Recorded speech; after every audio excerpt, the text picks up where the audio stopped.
Kara, I want to really just thank you for taking the time to talk with me today. I know this has not been an easy journey over the last couple of years, and there has been constant media attention. Most recently, Bryan Kohberger taking a plea deal, and in the midst of this, losing your daughter, and again having so much public attention. I want to get into your faith and into your journey and what this has been like. But I want to first start by talking about this plea deal. What was your initial reaction to it? Oh, I was shocked. I was actually up camping with our church, uh, so we didn't have cell service. Um, I had got the information because a friend of mine had gone up the mountain to check his messages where he could get a signal, and him and his wife had told me when he got back to our camp, and I was just very shocked and confused. Um, because here we had this man who was proclaiming his innocence this whole time.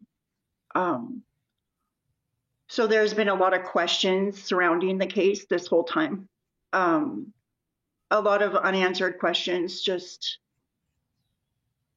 It's been very confusing, and that alone I know is not of the Lord. So it's been very hard for me to just focus on the Lord, but I have. Um, but when I found out, my initial reaction was a little bit angry because I just felt like it was just too easy for him to just admit that he did it and not have to give an explanation or answer our questions. And here we have been planning on going to this trial, and that's not something you look forward to. Yeah. But I think that all of us were wanting answers, and so the trial maybe was going to answer some questions. And so you feel kind of cheated. Yeah. So that was my initial reaction. But I know that the Lord had me right where I should be, around my church family. And my pastor was up there. One of my pastors, John Padula, was up there, and him and his wife came around me and prayed for me. And my church family was able to pray over me. And the Lord is just so good in helping me to understand that it's okay that I don't know everything.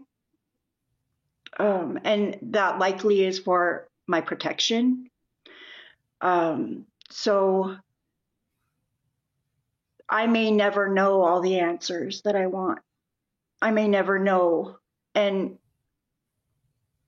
I know now that that is God's protection, and that even if I were to know why he did it or all the details, what is it going to change? Is it going to make me feel better? No. It's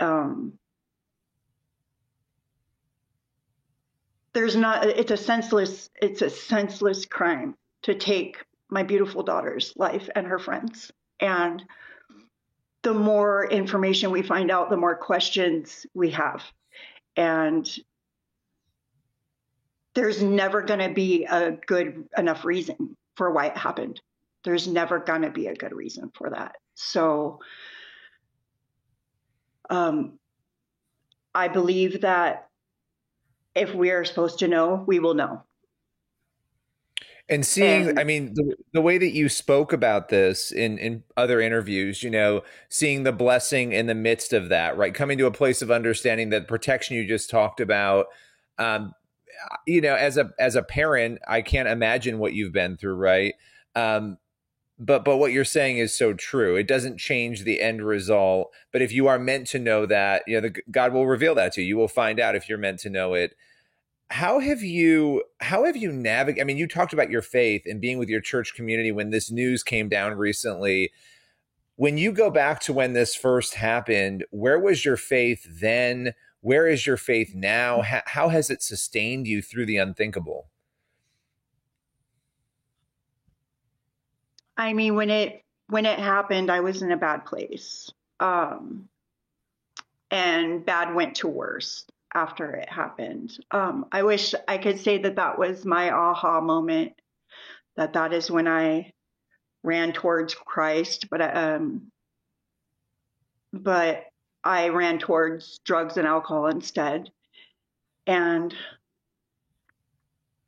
ended up getting to a place where I knew that I was either going to die living the way that I was, or I could draw close to Jesus and surrender and change my life and hopefully be able to show others Christ through this trauma that I've experienced, and the Lord is walking me through.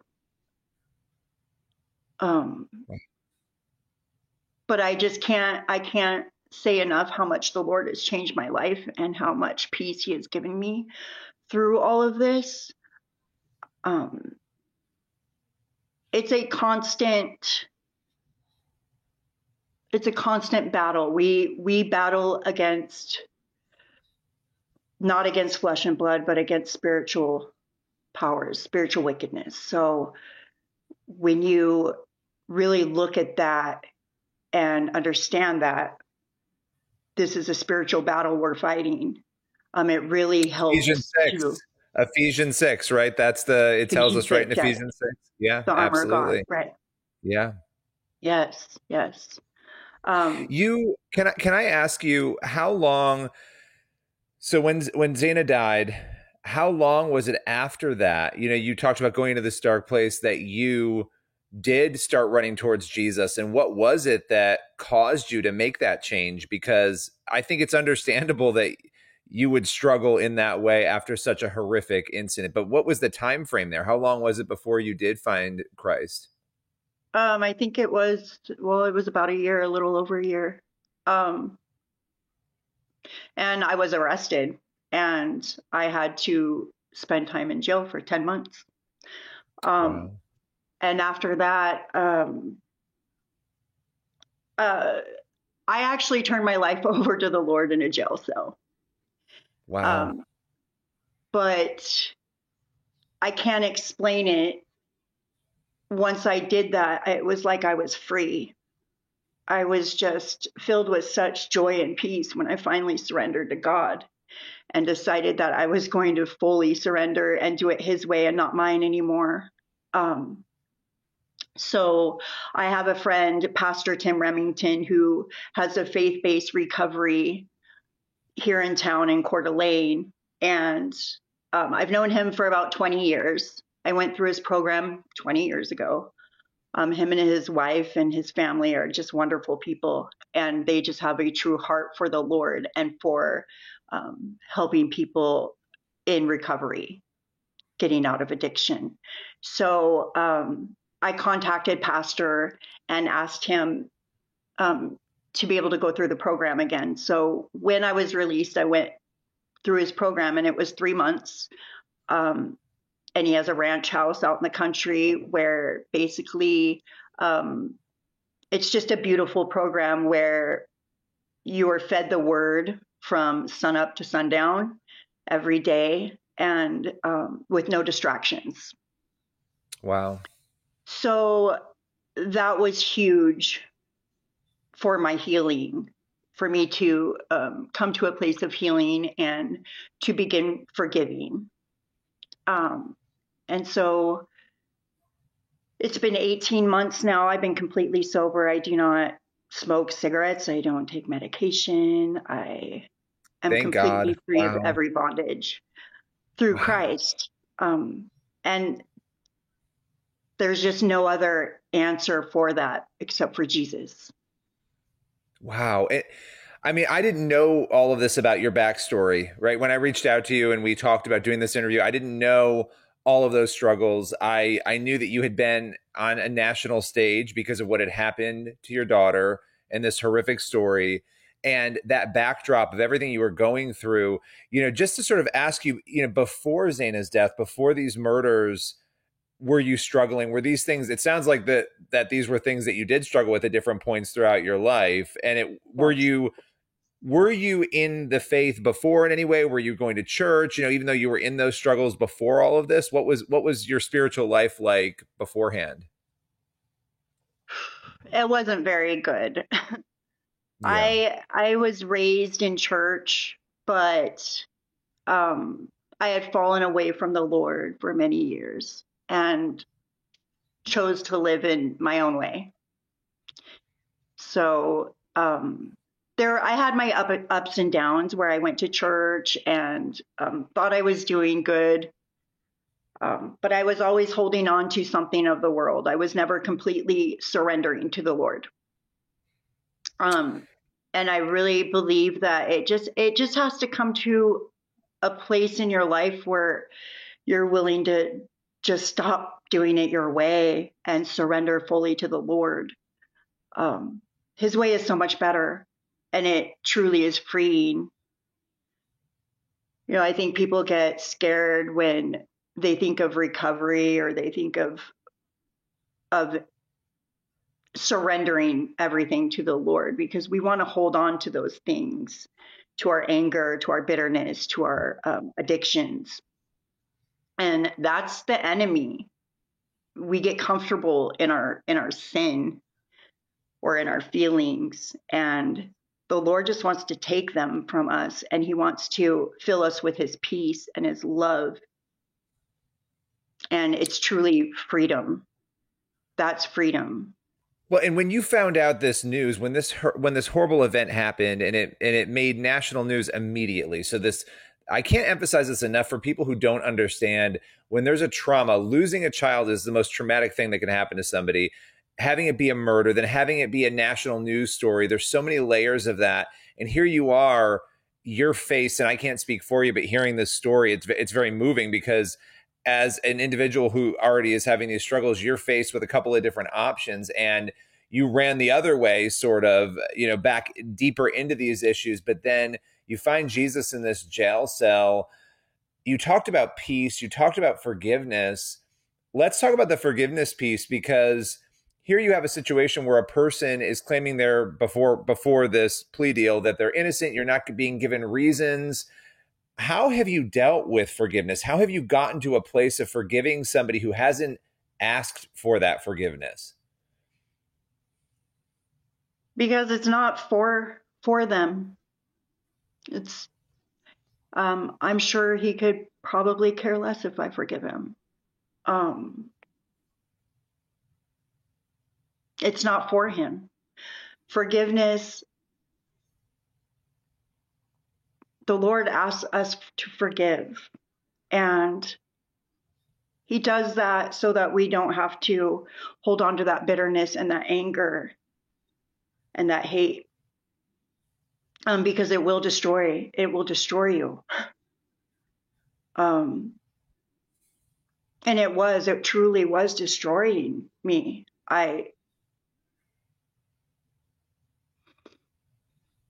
It doesn't excuse what he did in any way. It doesn't excuse his actions.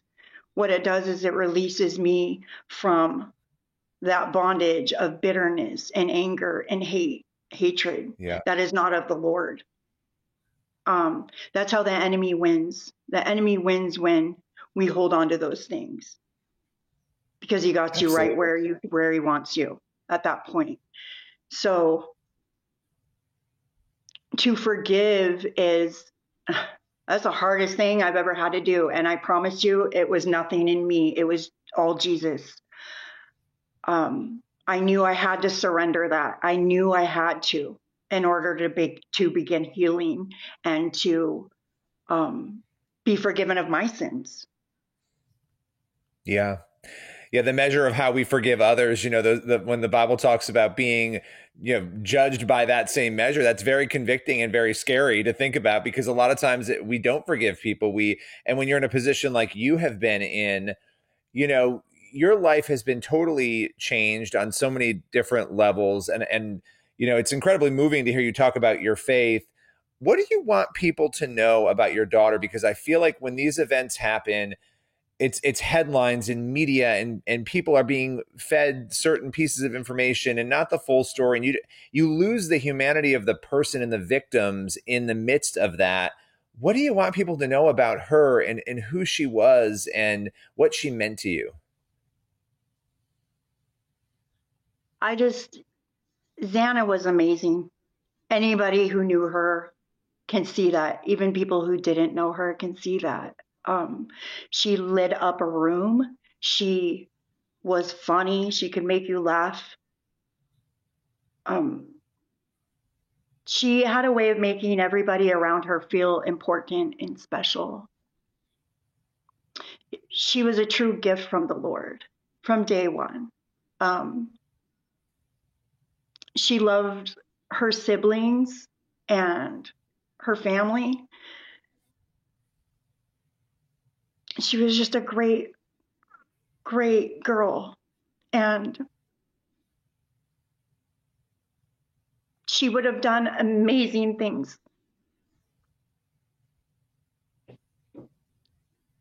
And she's missed terribly. And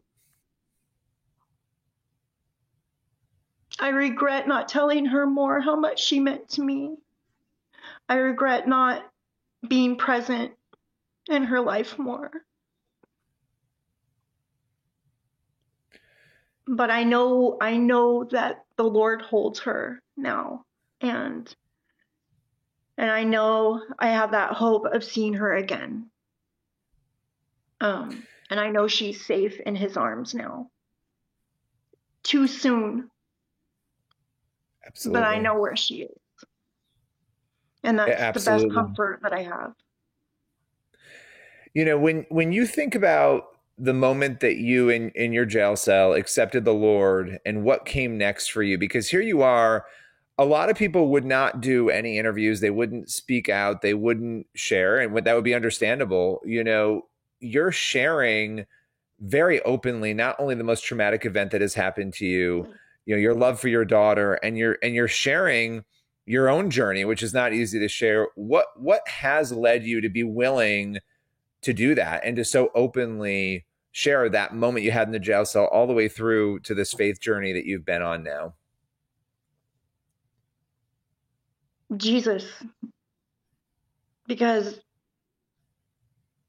people need to know that it is possible with Jesus to overcome addiction in the worst circumstances.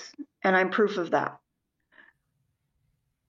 If I can just help one person see that no matter what you're going through, no matter what, it doesn't matter what your circumstances are, the Lord will redeem you. He will break all those strongholds if you allow him to. If you just surrender to him. If you just give it to him, he will walk you through anything. I used to think that wasn't possible. I would hear stories of people having radical changes in their life. And I used to think that's just never going to happen to me. I just thought it was like a fairy tale. But when it did, in the darkest time in my life, after my daughter had been murdered, and then I'm sitting in a jail, and I mean, life just couldn't get any worse at that point for me. I was so broken, and how the Lord can take you when you're so broken and make you whole again. So that's just what I want to share. I just want to share that with the world. And it is hard. It's not something that, this platform isn't something anybody ever asks for or wants. But if I can share Jesus with others through it, then that's what makes it worth it. Because I just want others to know how much Christ loves them. He's not a respecter of persons. It's not just for me. He can do this for anybody, no matter what your circumstances are. So that's what I would like people to know. Well, I want to thank you for sharing, because I didn't know that we would go into so much depth in your story, and I'm really glad that we did. I think you're incredibly brave on so many levels. I think it's incredibly difficult to change your life, but anything is possible with Jesus. And just as you're saying, it is so true. It's incredibly difficult to forgive. Anything is possible with Jesus, especially when you've gone through what you have gone through. And you getting on here and sharing your story and being so vulnerable so that you can help other people. There are people out there listening or watching right now, whether it's them or it's a relative, a loved one, a friend, who are going through what you were. I just thank you for sharing about your daughter. And, I guess the final thing I will ask you, what is next now? Because this plea deal is there, this opportunity for peace. What's next in your life when it comes to this chapter? Is this chapter now closed? Do you move forward? What happens next for you and your family? Well, I pray for restoration in my family. Number one. Also, I just want to share, I want to keep sharing my story, Xana's story, because it's so profound what Christ is doing. And he's not done yet. He will be glorified in all of this.